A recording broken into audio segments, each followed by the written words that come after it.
Hi, I'm Teresa Angelis. I'm a Montessori-certified teacher with 20 years experience. I have six children, 11 grandchildren, and I'm now a published author of the Montessori Home and Beyond. I just spent the last hour with Kim Sorrelle. Oh my gosh, what an amazing experience to be with her and feel her presence. I love helping people know about the Montessori concepts because I believe they can transform lives and help us center in our hearts to love our children, our grandchildren, and change their lives, which is really what Kim's message is all about too, that love is a decision, love is an action, not a feeling, and we can find how to love those in our world. So Kim, thanks so much. I love being on and I hope you can all access our show.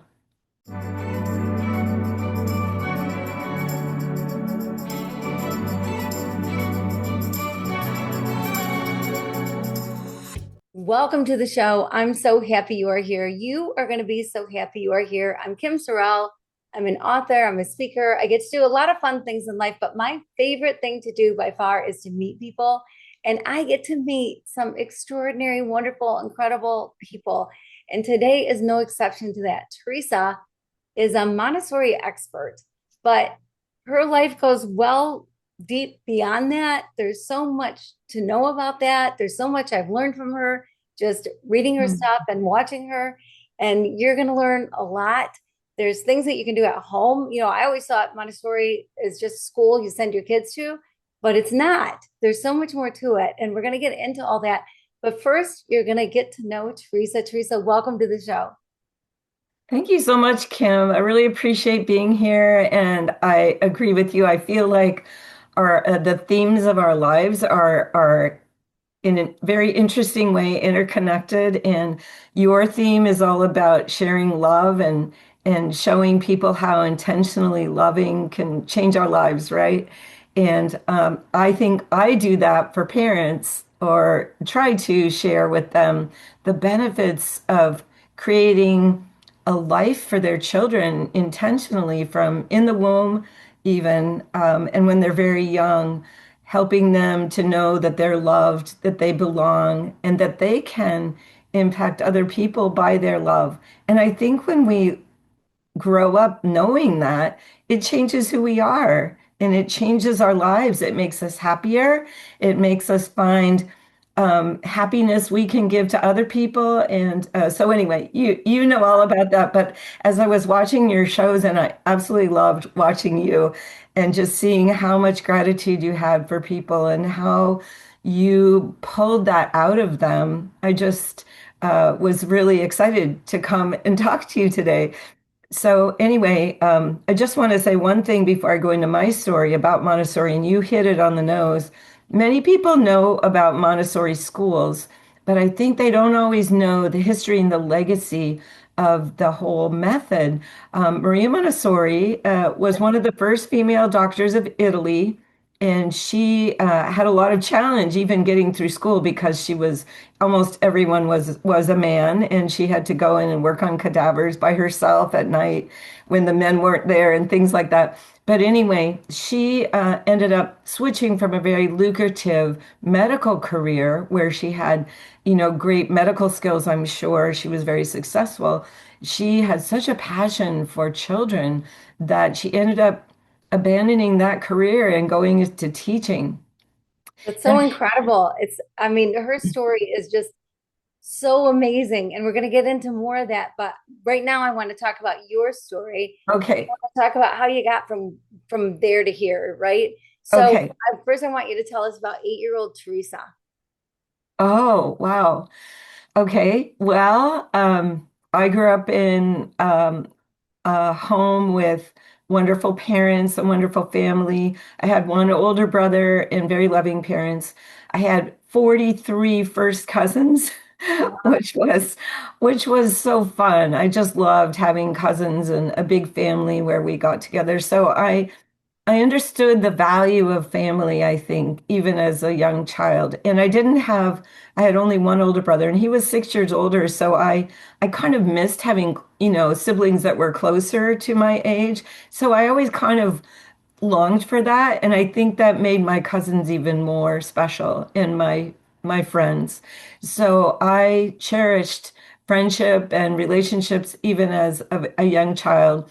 And as I was growing up, I probably did a lot of the similar things that most people do. I um, went to school and I was on a swim team when I was 8 for a summer, and for some reason that really stands out in my mind. I think it gave me a lot of strength. My dad used to take me out walking and riding my bike and taking the dog for a walk every night. That's one of my fondest memories.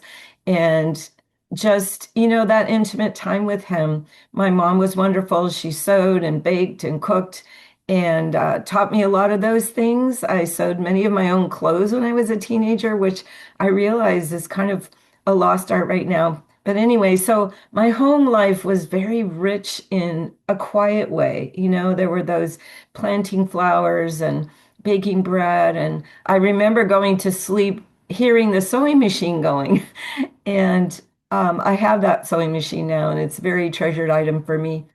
Anyway, I grew up and went to school. I feel like I kind of lost my vision for a little bit in high school and as an adolescent, which is kind of part of what we might want to talk about today, that it's so easy for that to happen. And my mom had gone back to work part-time, and I think I missed, having that stable feeling at home that somebody was always there for me. But anyway, I think it taught me a lot too. And then I went to college and originally wanted to become a midwife because I think I wanted to impact parents with their unborn children and at birth. So I went to college to become a nurse to get to be a midwife. But in the meantime, I got married and started having children and just fell in love with them and learned about Montessori and wanted to give them everything I could. I learned about the foundations of Montessori, of respect and nurturing the child's innate potential and helping them discover their own innate potential. And I'll talk more about Montessori later because it's so deep and profound. And I think her whole message was one of love. That's what it was. And so that's my mission now, is to share her mission and what she was all about. So then I worked with my own children for a while. I have 6 children, now 11 grandchildren, just like you, Kim, which is so amazing. And my grandchildren are a big part of my life right now. Um, I think technology has always been kind of my struggle.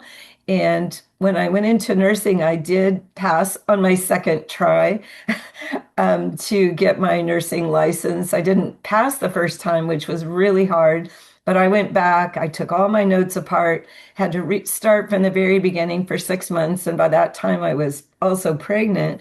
And I just studied for 6 months and I passed. And it was a victory for me to do that. But after 3 years, I realized, the technology and the details, kind of scientific detail, was difficult for me, even after I mastered it and all of that. So then the thought of just being with children and teaching them was just thrilling for me. So I took the time to learn Montessori. I took a lot of classes, eventually got my certification, and that was after my children were a little bit older. So we did a lot of different things for school. We homeschooled for a while. For a while, they were in Montessori schools, but it was very expensive for 6 children, So I taught for a while, had some of my children with me. They did go to some public schools. So we've done a lot of different things, and I've seen a lot of different aspects of education. So, what can I tell you? I think before I end this segment about my family and my own story, my husband and I really tried to impart Montessori principles in our home. We tried to follow the child, and that doesn't mean just indulging them. That means following their interests.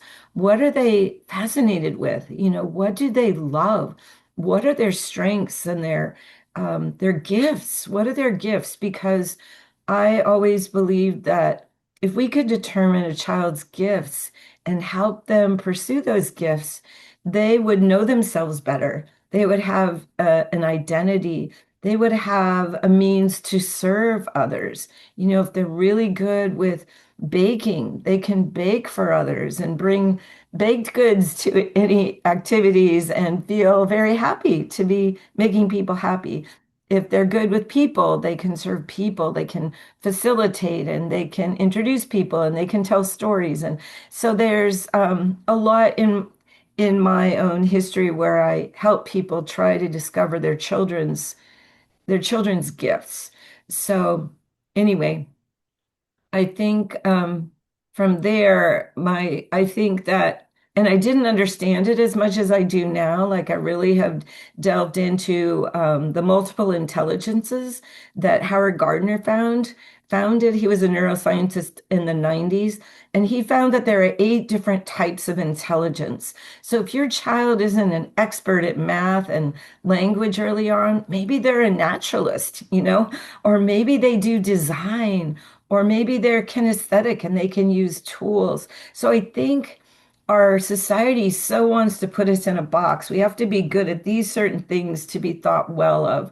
But that's not really how it works for us. And, helping people understand how to discover those tools is part of my mission. And as well as the understanding of the right brain and why all that's important. So to end that, I think that the one gift that we gave our children was to the gift that they have potential and that they have the ability to impact life. And I feel like they have followed their dreams, that they're, for the most part, happy individuals and that they can make a difference. I did take them to Mexico on 2 service projects, and we took their friends and excuse me, started Teens Making a Difference, a youth movement for a while, and they raised all the money. They sold donuts in front of Walmart for many, many months and years to raise money to help build a small home for a family in Mexico. And the kids who came with us said that that was one of the most important events of their lives and that they found just the idea that they could help someone else was really amazing. So anyway, that's kind of about me. Sorry to go on so long. Well, it's okay. So interesting. First of all, I'm so happy that you grew up in a great house. So many people don't have that experience. I had that experience. I had a Yes. great childhood, and I'm so grateful for it. And yeah, Yeah. you go through different things in your childhood and adolescence. I think Yep. it's tough on any kid, no matter their Yeah. home circumstances. It seems like, there's Yeah. things that you go through, but it's great that you had that. And I'm the only girl. I have 2 older brothers. They're close in age, but still, there's something special about being the youngest and the only girl. And my Yeah. brothers used to tell me there was, and I believe them. And I know Oh, that that's the best place to be in the family, is the only girl and the youngest. If you're in that place, you know what I'm talking about. It's the yes, I place to be, do. right? So yeah, so it's so interesting, your whole progression. So you, because of the love that you felt at home, you certainly wanted to extend that to your kids when they came. Yes. And then it is hard. Oh my gosh, I remember after having my first baby thinking, I just want to stay home with her. Like, I don't want to go back to work. Before then, I thought, well, am I going to work? Am I not going to work? Afterwards, I was like, no, I can't. I just couldn't be away Mm. from her. Like, I just needed to be there. And as they all came, I just wanted to be with them as much as possible. But it's interesting how life can change. And I think part of it's giving yourself permission to change your thinking or to change your desires, right? Right. Yeah, Absolutely. yeah. So that's so cool. I love your whole story. And Thank I love you. that you went above and beyond it, right? Like you homeschooled. What was homeschooling like for you? Well, I wish I had done it earlier. I think I didn't have enough faith in myself at the beginning. By the time I did it, I had 6 children, and it was challenging. And I felt for many months, for the first year, I just felt like I was just doing it, and it wasn't necessarily, um, the most efficient or organized, but I was doing it. I was doing it. I was doing it. And to me, that was a success. And to be honest with you, Kim, even though it felt a little, I never felt like I was getting enough rest or everything was perfect, but I just felt so at peace. I felt so at peace that my children were home with me, and um, things got better. They ended up accessing some of the classes at the public schools, sports and music and things like that. But and we didn't do it for a really long time, and sometimes I did it with certain of them, and others of them were in school. So we just did so many different things. But always, I think my husband and I were trying to find the best avenue at that time. And they all have done well, I think, by Yeah. God's grace, by God's Yeah. grace. Yeah, right. Yeah, yeah. But for the grace of God, yeah, who knows? I feel the same. My kids are doing great. And I always kind of think too, like, if I take credit for the great they do, I have to take credit for anything crappy they do. So I just recognize that it's on them. You give them whatever tools you can. You try Right, your best, exactly. right? And then it's on Yeah, them to make their life. And so yes. yeah. But it's fun to watch. Fun to watch them grow up, Oh, it's who they amazing. marry, see who they become, what they want to do. Yes, exactly. Yeah. Exactly. And they keep changing too, just like me. I mean, I heard that Giuseppe Verdi, the composer, completely remade his life three different times. He totally changed his career. And I see that my children are doing that too, just like I did. And it's wonderful. So how many children do you have, Kim? I'm just I have curious. 5. You have five. Yeah. So you have more than I do, and but they're so fun. And my I have 4 biological and an adopted son from the Dominican Republic. And my 4 biological kids, my Mhm. oldest was 4.5 when my youngest was born. So I had 4 kids, 4.5 years old and younger. And Wow. and people used to say to me, "Oh my gosh," when they were all teenagers, "Oh, watch out, watch out." Yeah. And I would think, no, I'm going to love the teenage years. Like I would go into it like that, right? Like I'm going to embrace those teenage years. And I'll Yeah. tell you, I loved every age. I loved every age, every stage. I loved it when they say the funny, cute little things they say, and then Yes. whatever, and then they say things that are so dramatic at times, or whatever they do. I Yeah. loved every age, and I loved it when they were teenagers. I loved it. I mean, it's a whole different conversation you're having with kids as teenagers, right? And that's so amazing, Kim, because I think that's the key in the teenage years to love it rather than pull away from it because you're afraid. You just got to jump in. And I think that's something I learned along the way. So good for you. I'm so glad you Yeah, did. yeah. So, what is the spacing between your 6 kids? It's 10 years. 10 years? Yeah, 10 yeah. years. Which But I is have a daughter. I have a daughter who I had a daughter, and by the time her daughter was 2, the week she turned 2, my daughter had triplet identical boys. So oh she my had word. 4 children, 2 and under.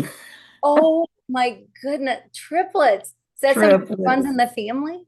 No. Well, I think her husband's mother was a twin Yeah. who one of them died early on, but no Wow. one else. It was just so amazing. So it's my blessing to help her. And she's almost an hour away. So I drive there and spend 2 days every week and do my little Montessori. They're 2.5 now. And like you say, they're just so adorable. Oh my word. I can't imagine that ultrasound when you think there's one baby in there and they go, oh, well, we think She, it's a heartbeat. Oh, well, there might be a third one. Oh my word. I can't even we, imagine. Yeah. Yes, and we were all together the night that they got that. We had all gathered for Christmas at a cabin, and they had just been to the doctor. They brought the ultrasound, and everybody's mouths just dropped open. They showed Oh, us. oh my Of goodness. course, her husband was worried about finances, and she was thinking, "Oh my gosh, I'm not going to leave my house for 2 years." At least. Yeah, no kidding. Oh my gosh. I went to school with somebody who had triplets and they used nail polish. They were identical and they used 3 boys, and they used nail polish. So they would put like blue nail polish on one of their heads to remember that one's name and then pink on somebody else, or whatever they did. And then, right after bath time, Right. make sure that they know who's who still. And That's so yeah, funny. yeah. And Well, it did one take of a while them, to it's figure just, out, but yeah. yes, it's so amazing. And it's so amazing how God works too, because one of them actually had several different things going on when he was born. He was the third, as the egg splits. And so he had a lot of different issues and ended up being at Seattle Children's for a year. And because I live north, I was actually able to spend a lot of time with him, which was so wonderful. He had his trachea reconstructed and he had a lot of different things going on. So they just had, not just, they had two babies at home. And so, we just worked it out, all of us together. But Yeah. anyway, Wow. Wow. amazing. God bless you and God bless her. Well, and her husband, but especially her. Holy. Yes. Yeah. It is a lot of work. One baby's a lot of work. Two kids, a 2-year old and a newborn. That's a lot of work. A 2-year old, three newborns. Oh my word. Yeah. And That's for them, she and her husband were driving every other day an hour up to Seattle Children's, plus having two babies in the NICU far away. It was a crazy time. no But kidding. we all did it and it called our family together. Our whole family came together to support them and visit Leo. And, it was just amazing. That's so nice. Leo, did you say? Yes. Yeah, I have a Leo, a Leonardo Oh, grandson. Yeah. What are the other two names? Mac and Cruz. Oh, I love it. Matt Cruz and They're Leo. all short names. Yeah, yeah, yeah. Yeah. Love it. Yeah. So yeah, I love names. So I just had to Yeah. ask. But because He's Keith. one thing you learn when you have grandkids is you don't get to name them, right? Yeah. Like, That's yeah. And then when the kids start throwing names around, you got to kind of bite your tongue, whatever. right. I think that's why so many people nowadays don't even tell what the name is until the baby's born. Know the Yes. gender, but not the name. And I They was don't on want the people's deal. input. What are they gonna name him? What are they gonna name him? Like I've got a grandson Crichton named after Michael Crichton, my son's favorite author, who, by the way, Crichton, I love the name now. Took me a minute to get used to, but also, heaven forbid he use a favorite uncle's name or a grandfather's name. He goes with an author's last name, whatever. But now he's Crichton, and we're just used to it. But yeah, so different names, They're with different. different grandkids, yes, and Yes. but And then they all fit their name, right?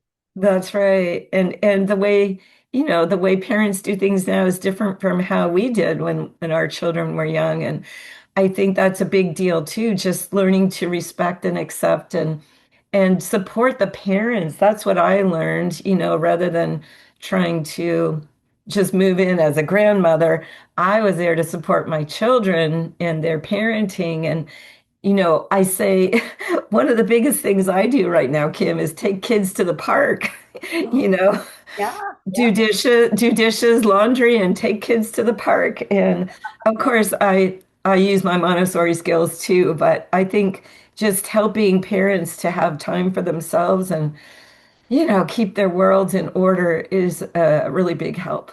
Yeah, I love it that you said that because I think couples can grow so disconnected if they don't have time together, Yeah, just the two of them, while the kids are growing exactly. up. All of a sudden, the kids are out of the house and they look at each other and don't even know each other anymore. And that's a Right. pretty common time for divorce to happen, unfortunately, right? Yes. And so Yes. you'd stay connected as a couple. You need to stay connected. So if you got a grandma like you or grandma like me that says, I'll take the kids overnight, you guys go Yeah. do whatever, Exactly. I'll take the kids, you guys Exactly. go. I mean, you need to call on those people and you need to support your Yeah. kids that way so that their marriages can stay strong.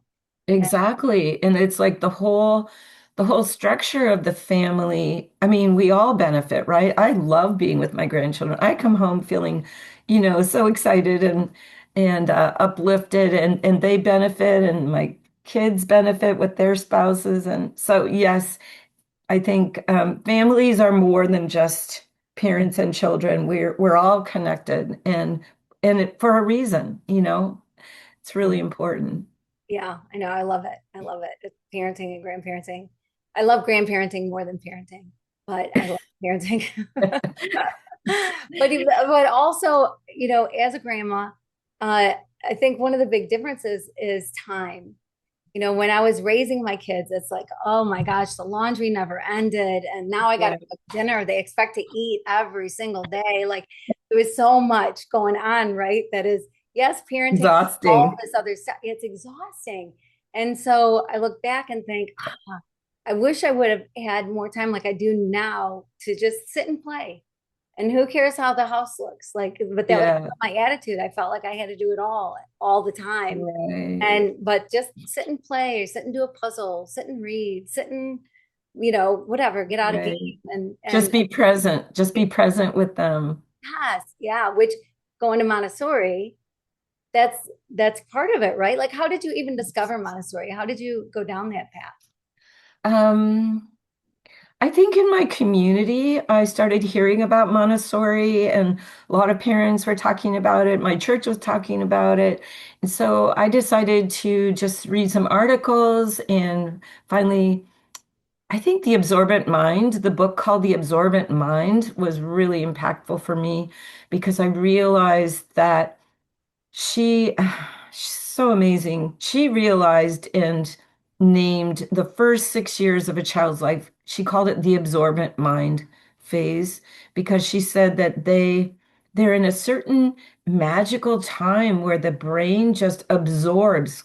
It doesn't filter. Well, I should say the first 3 years, we call it the unconscious absorbent mind, where they just absorb everything, everybody's feelings, the noise, the music, the visuals, how it feels in the house. They absorb everything. And that's what we call the environment, right? They absorb even, I believe, even in the womb, they're proving that even unborn babies feel and hear and see and learn. They can learn things, they can absorb music, classical music, meant to inspire them, whatever. Um, but then what's really amazing to me, and excuse me, and then from 3 to 6 is the conscious absorbent mind, where then they're starting to make choices a little bit more about what they absorb. They might want to choose, they would choose, maybe choose a puzzle or choose a work, where before they would just absorb everything. But if they're concentrating on a certain work, a puzzle, then that helps their brain to grow and they're consciously doing that. But they're still in the absorbent mind. They're still learning, oh my gosh, this puzzle is all about different kinds of trees, Oh my gosh, that's a dark green evergreen. And this one over here loses its leaves, and they're remembering those things, but they're still absorbent. And children in the absorbent mind stage under 7, they just absorb instantaneously. They don't have to concentrate and, okay, I'm going to learn these trees, They just look at it and they just remember it. They just, I mean, some more than others, but what neuroscientists discovered, Kim, later in around the turn of the century of the 2000s, they learned that there were two sides of the brain, and they started to realize that the brain started from the right side and it didn't even develop into the left side until about age 6 again, and that's when the linear logical reasoning mind started integrating with the right brain. And I was just blown away when I realized that they, in my mind, and actually it's being verified, that Montessori's concepts are being validated by neuroscience 100 years later. She didn't have, or almost 100 years later, she did not have any technology. She didn't have any neuroscience. She did have a medical degree, which I think probably helped with her observation skills. You know, she said, and she never wanted to take credit for her method. She said that the method that she developed and wrote down was her observations of children. And that whatever she saw children do, she wrote down and shared those with people. And she said, if we can understand where children are coming from, what they're perceiving, what they're learning, what they're experiencing, we will want to do better. Um, so I just want to segue a little bit that um, she started with in an old apartment building in the slums of Rome in 1907. That was her first teaching experience. And I think she did some kind of training, very short training before that, but she took her medical skills. And the reason this apartment building hired her to come in and start a little school program was because the children were alone all day. Their parents were out working and they were alone all day inside and they were tearing the building apart. And they didn't have, I mean, I can only imagine what kind of nutrition they had. They never saw the sun because they were inside all day. They were probably bored and, start pulling the building apart. Well, she took these children and just started using her medical observation skills and found that that they were craving things. And I want to come back to that. But she also, at one point, went to a mental institution where many children were. And she was observing the children at mealtime with the director of the center. And the director said, "Oh, they're so disgusting. They're like animals. Look at them. After they finish eating, they get on the floor and they pick up all the crumbs." Well, Montessori saw it differently. She looked at those children and she said, they have nothing to do. There are no materials, there are no toys, there's nothing for them to do. So they're using whatever they have in the environment to stimulate their mind. And so they were down picking up these little crumbs to stimulate something, that's how she saw it. So she wanted to give them more things. I don't know if she spoke to that director or not, but that's in her notes. So anyway, back to the her first little school. So she watched the children, observed the children, and took lots of notes. And then outside hours, she would prepare things for them to do. And she just used things that she had, the weights from her medical practice for, weighing out medicine and things like that. She brought the weights in and the children would play with the weights. And she created them. Sandpaper letters so they could trace letters and start to understand because she said that the hand was the tool of the mind, that if children can touch and manipulate and feel, that it makes their minds grow. And so she just did lots of things. She taught them how to wash tables, how to clean the floor, how to sweep. She took them outside and she had them do lots and lots of gardening. They hoed and raked and weeded and planted and watered and raised vegetables and flowers. And she said that children should be outside for at least 2 hours a day. She said that was really, really important. And to me, nature is like the Holy Spirit. That's where we feel the wind and the rain and smell the flowers. And I think for all of us, it's becoming more. People are understanding that more. And she knew that. And she touched children in the deepest part of themselves.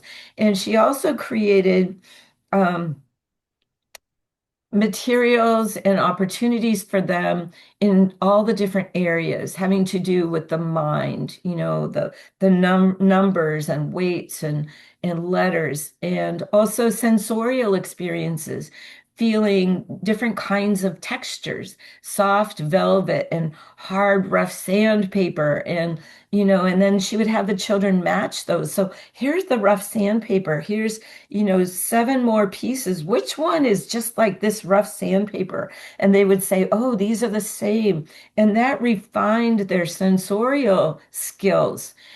She did lots of music and singing and cultural celebrations and would bring people in from different cultures so they could teach the children about different parts of the world. And she created wooden puzzle maps so the children could identify the continents of the world. And if you talk to children in Montessori schools, you'll realize that even under 6, they know the continents of the world and the oceans of the world because they have manipulatives that teach them that.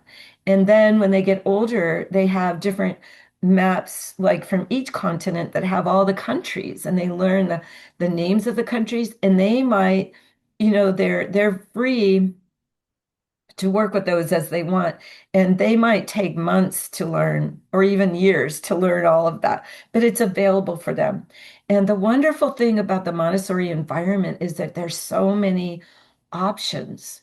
And what neuroscience has validated is that even in a toddler classroom, children get to choose what they work on.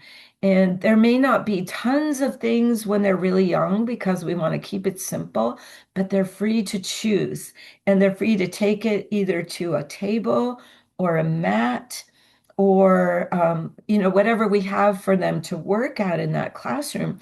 They take it themselves. They are taught to take it to that place, take it, use it as long as they want.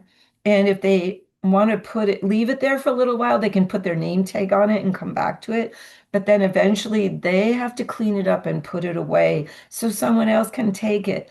And while they're working on it, it's their work. And that's what we teach the children. If you're working on something, I am not, I don't touch it because I'm respecting you. I'm respecting your work. I can sit and watch you if that's okay with you, but I can't touch it. I can't disturb it. And it's kind of like the children are learning ownership of their own environment, and they're learning respect for others and their environment. Um, so they learn to put it away. They learn to clean their tables. They learn to help keep the classroom clean. And it's not that we want to make them work, so we have less to do. It's about empowering them to want to take responsibility for their classroom and their friends, which eventually translates into their community, right? I want to be responsible. If I see a problem, I want to help, I want to do what I can to support. So, the Montessori environment has 5 different areas, and this might be like I encourage parents to create a learning environment in their living room, if no other place. If they have a whole room, great, but even just a corner of the living room with maybe one shelf or 2 shelves, and that they break it into different areas. So we have practical life, which is learning how to dress themselves and fold towels, wash tables, and we have little trays that might have a comb and a mirror so they can learn to comb their own hair or brush their hair and see themselves. We might have little cloths that they can fold so they learn how to do that, or, match socks, or I might have a bowl. Actually, I found with my grandchildren, spray bottles a little bit easier with a tiny bit of soapy water for washing tables and a sponge and then a dry towel. So they can take that to a table and they can spray the table, which of course they love to do, and they spray till there's nothing left. And then they learn to wash the table and then dry it, put everything back on the tray and put it back on the shelf. So there's practical life, all those things. Sensorial, which I talked about, where they're refining the senses, the touch senses, they're refining color. They have like swatches of different color pink, for example, and they learn to put those in order from darkest to lightest. I think it's just so fascinating that they're refining that sense. And then we have sound cylinders. Where we have like 6 different jars, and you can't tell from the outside. What the differences are, but they're in 2 colors, and there's a color of each for maybe sand, little jars that have sand in them, and maybe others have maybe beads, and another might have, I can't think right now, but anyway, they shake those and they try to match the 2 sounds. Which are the 2 cylinder or jars that have beads in them? That's very different from sand. One is kind of hushing sound and the other is clip, clip, clip. So that refines their hearing. So that's sensorial. And then we have, I hope I'm not going on too long. Am I? No, you go ahead. Go ahead. Yeah. So we have practical life, sensorial, then we have language, where they're learning to hear sounds first, and then to match those sounds to letters, and then to build short vowel words, and then gradually long vowel words, and then into the multi-letter phonograms, where different letters work together to make one sound. And then and we have math, where they're counting first, and their counting is, excuse me, using beads and quantities, and then matching those quantities to numbers, and then gradually, equations where they're adding and subtracting and going on from there. And of course, I'm talking about very young children.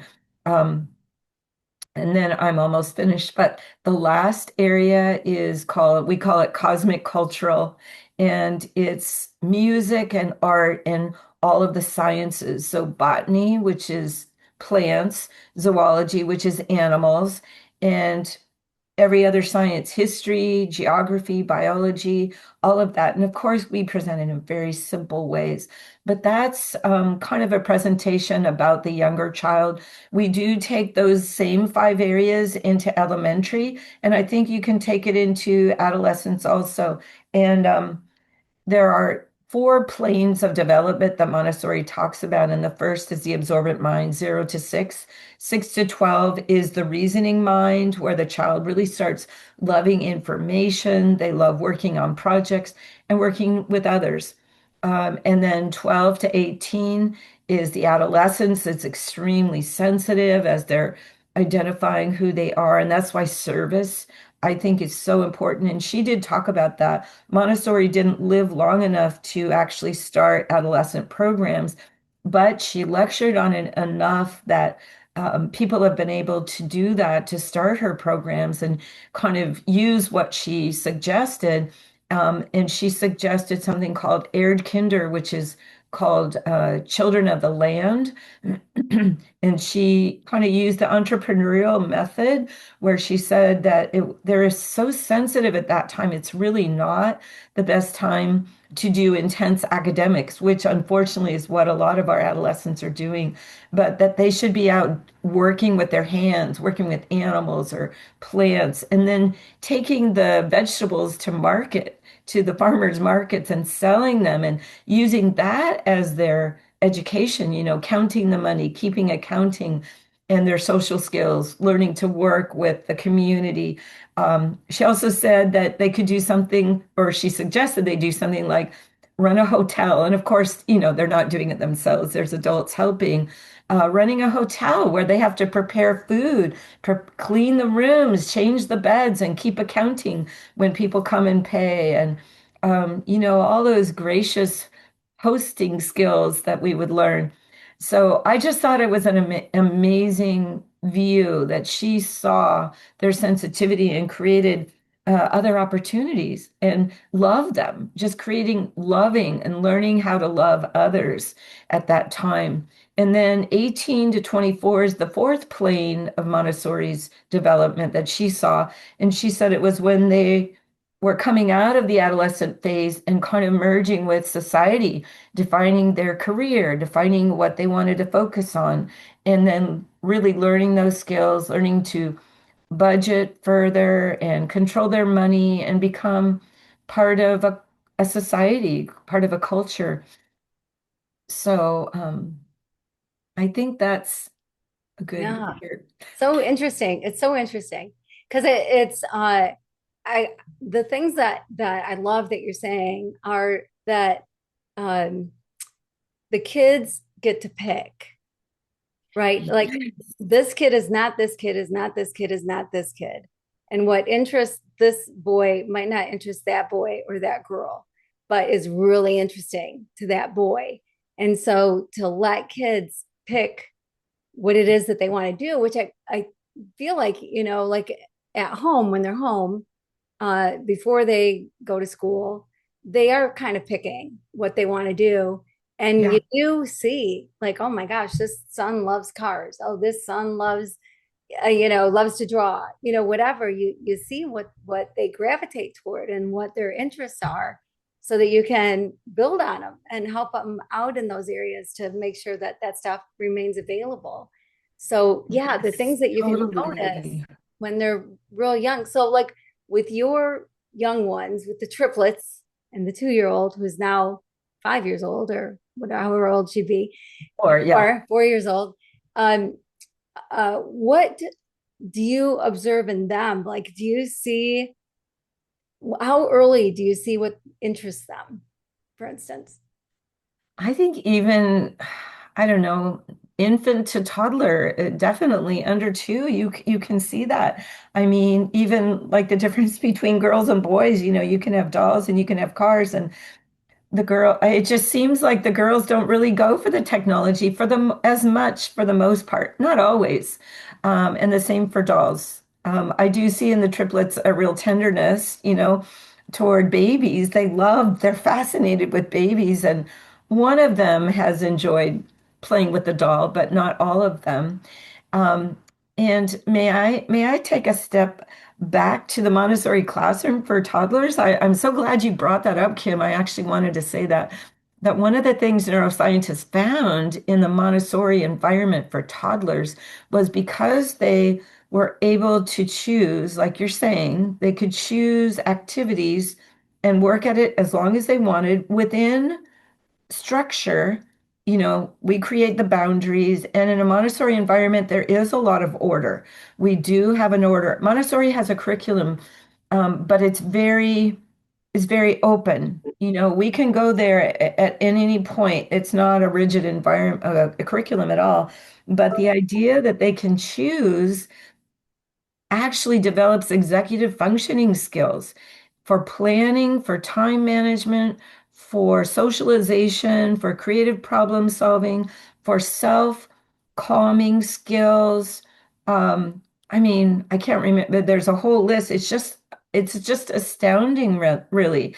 And they're finding that children who go through this early develop those skills, creative problem solving skills. Boy, we really need that in our upcoming adult generations, right? We need people who can think out of the box.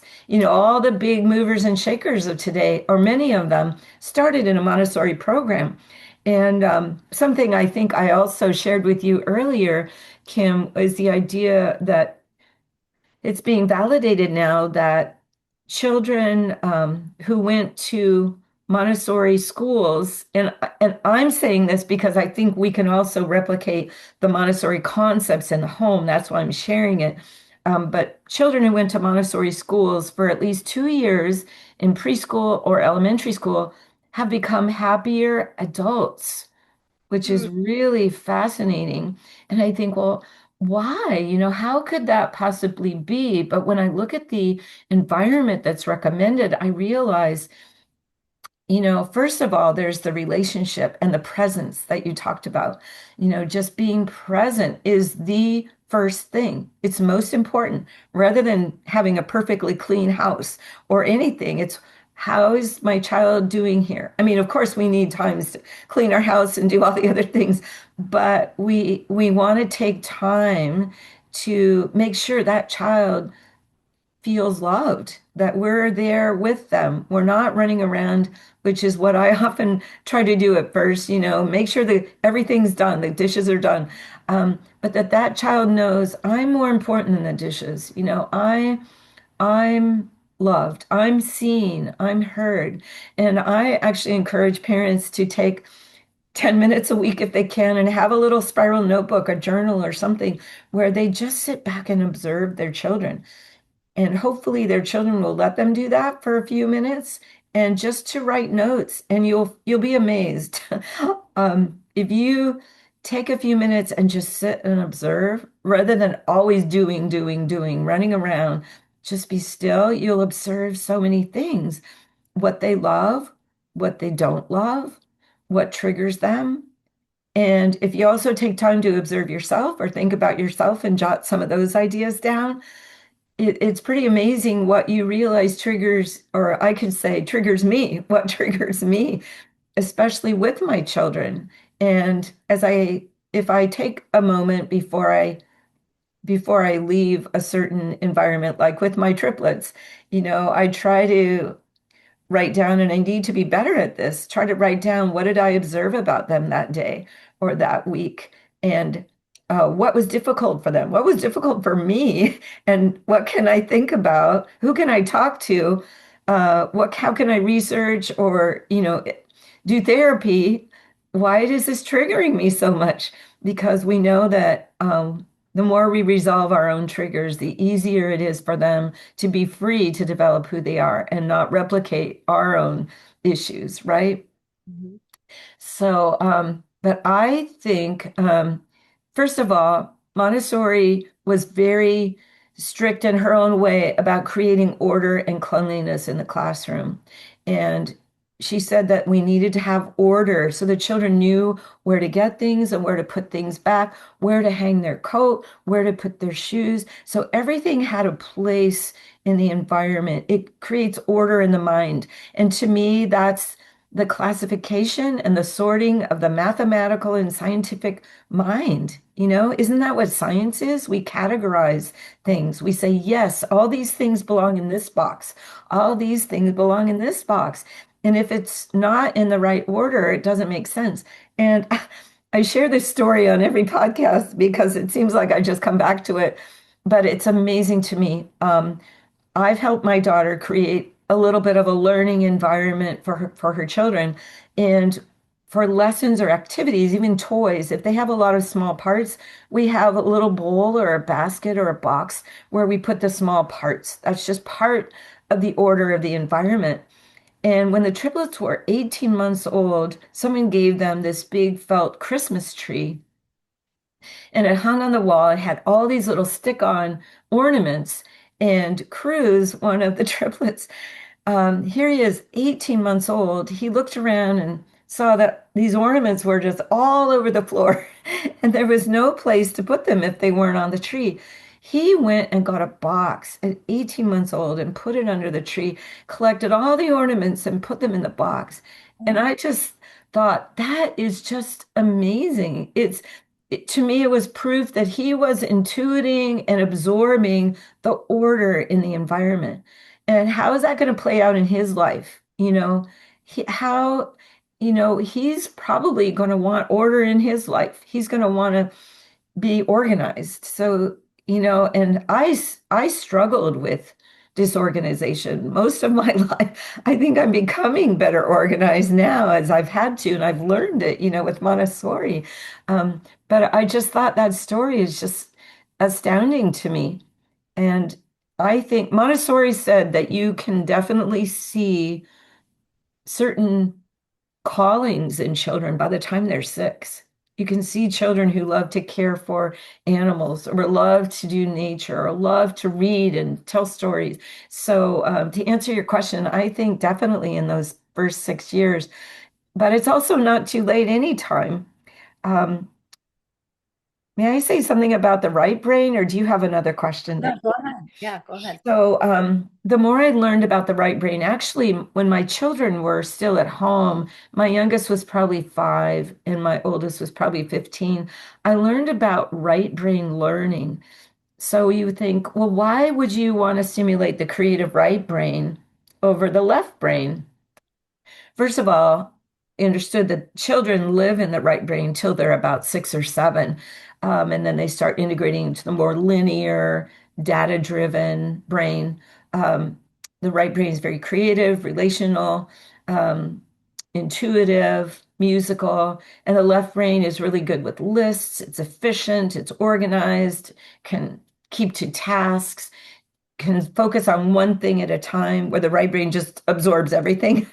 Um, well, because children in our world, or I should say society, focuses so much on the reasoning mind, on the linear, we need to be efficient, we need to be on time, which is also good too.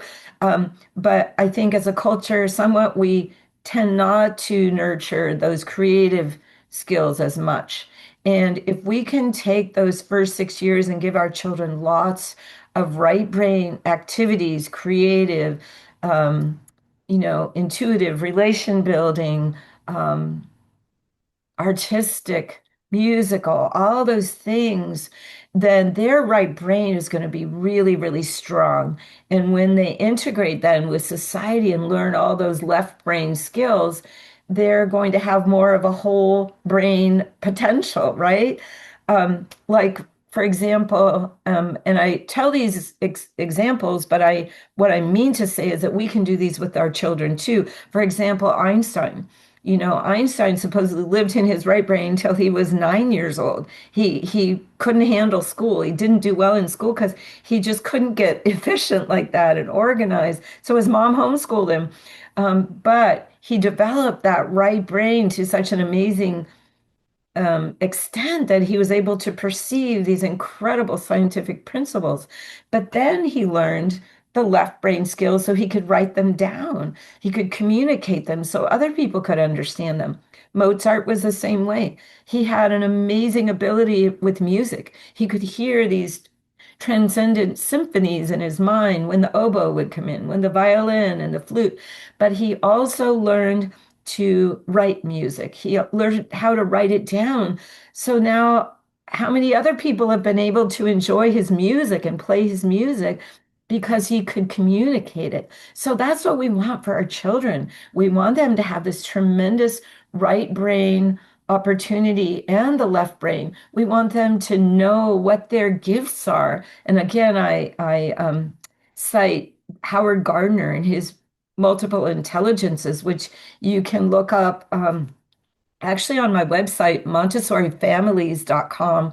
I have a free kind of a survey you can take for your children if you're interested. You can kind of help to identify what their strengths are. And there's a book called Multiple Intelligences in the Classroom, but you can also use it at home. And it helps, if your child loves to do these things, this is probably their strength. And here's some other things that you can do with them, which helps so much because, it's not always easy to figure out what to do to nurture those. So, anyway, it was a long answer. Yeah, well, a really good answer. That is fascinating that there's a book out there that you can refer to because it's and that you've got the test on your website, Montessorifamilies.com. That is so helpful. Because I think too often we push away the creativity. We say, Yes, that's not such a great drawing. Oh, right. these aren't straight, or oh, that's not a good idea, right? Like we push away creativity, and then pretty soon kids think that creativity isn't something they should be doing. They shouldn't be creative. Oh, you're daydreaming. Stop daydreaming. The things that we tell kids, right? Totally. Yeah, Yes, the light totally. And dream. Yeah. may I say that in my book, I actually went beyond the norm of Montessori. That's why my book is The Montessori Home and Beyond, because the norm for Montessori doesn't talk about right brain, and it also doesn't talk about the multiple intelligences, but I think they actually validate Montessori's concepts. So that's mine. But I have a chapter of each in my book for anybody who wants to go deeper and how to do those things. So Yeah, and your book is available where all can people on get? Amazon Yeah, perfect. Perfect. And we'll have and that in the show notes, of course, all of that stuff. But yeah, wonderful. it's fascinating. It is fascinating. And it's so great to know that there's things that we can do as parents, as grandparents at home, and that it can happen at any age. That, Exactly. no matter what, you can open the doors to creativity again. You can open up their minds and get things going, which is so cool. Because yeah, not all kids learn the same. They're not all interested in the same thing. And Absolutely. And we each have our own calling. And if I may say so, kind of my own evolution and development, I think right now I'm thinking, oh my gosh, where are all those grandparents out there? Where are all those grandparents who could go make a huge difference with their grandchildren, whether you see them once a year or you see them every day or once a week? There's so many things that we can do. And my parents didn't live very close to us. We saw them a couple or a few times a year, but they impacted my children so much, just their values, their love. They always created special activities and they went places. And I recently have shared with grandparents that I think if you don't know what to do with your grandchildren, embrace nature. Take them to every park you can find, study the different kinds of trees, the flowers. You can take a flower, you can take it apart and, you know, identify the parts of the flower, the leaves and the stem and the petals and the pistil and the stamens and all those things. Montessori said that the more children understand about nature, the more they feel connected with it. if they understand the different kinds of trees or the different kinds of animals, they feel more connected with that and they'll want to integrate. And even just walking in forests, hiking, walking in neighborhoods, just being outside, it's a very easy thing to do. And, John Audubon's father used to walk with him all over the hills of England. And he would say, "Oh, why do you think that bird has big wings? Or why do you think the squirrel makes his nest in that kind of tree? Or, why do the rabbits burrow underground or whatever it is?" And so you can imagine how that helped to develop John Audubon's mind and who eventually created the worldwide organization that we have for nature. So you are powerful as grandparents. And I think it's not always easy to be with your grown children right away. Maybe we made mistakes when we were younger or whatever, but I think what I've learned is coming at it from support. How can I support you? Which laundry basket can I fold? What dishes can I clean? Who do you want me to take out today? All those questions. So it's more about support rather than wanting to do or give. Has really helped me a lot. I mean, especially me, because here I am working with parents and grandparents and teaching, and it was initially very easy for me thinking I knew what to do. But now I've come to realize the more I support my children, the more they share with me and the more they can do and become who they are. And the more my grandchildren can. Yeah, I love that. I love that. Great place to come from support. That is really good. Not a place of let me tell you how to do it or what Yes, you're doing wrong, but it exactly. does come from a place of support because they're the parents. They get to parent however it is that they parent, right? So just have to support Yes. them and support those grandbabies and love on Yeah. them as much as you can. Oh my gosh, Yeah. Teresa, thank you so much. This has been so great. So much great Thank information. you. I know people will get help from it. And so thanks so much for Yeah. being here.